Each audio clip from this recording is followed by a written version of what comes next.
ఈరోజు నాతో పాటు ఉన్న వ్యక్తి అతని మాటలకి తన వీడియోస్ కి బయట అతనికి అసలు సంబంధమే లేదు. ఇంకెవరో కాదనమాట, కాకినాడ చిన్నోడు. అలానే వాళ్ళ మదర్ ఈరోజు నాతో పాటు ఉన్నారు.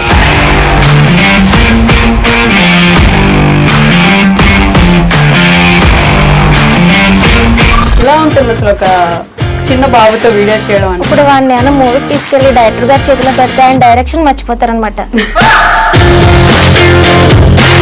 చదువు మానేసి ఒట్టిగా వీడియోలు చేపిస్తున్నారా? చదువు అవసరం లేదా పిల్లలకి? అందరూ అలాగే చాలా మంది నెగిటివ్ కామెంట్స్ ఫస్ట్ లో చాలా వచ్చినాయండి. చదవట్లేదని, ఏం పని, తినడమే పనా, ఊరి మీదకి వెళ్ళడమే పనా, ముందు చదువుకోపోరా అని. మీరు ఇంత కాన్సన్ట్రేషన్ పెట్టి వాయిస్ ఓవర్స్ ఇచ్చి చేపిస్తున్నప్పుడు మీరే ఎందుకు కంటిన్యూ చేయకూడదు యూట్యూబ్ వీడియోస్? డైరెక్టర్ యాక్టర్స్ తో యాక్ట్ చేయిస్తారు కానీ ఆయన యాక్ట్ చేయరు కదా. మాటలన్నా పాటలన్నా నాకు చాలా ఇష్టం. పాడిద్దాం మరి.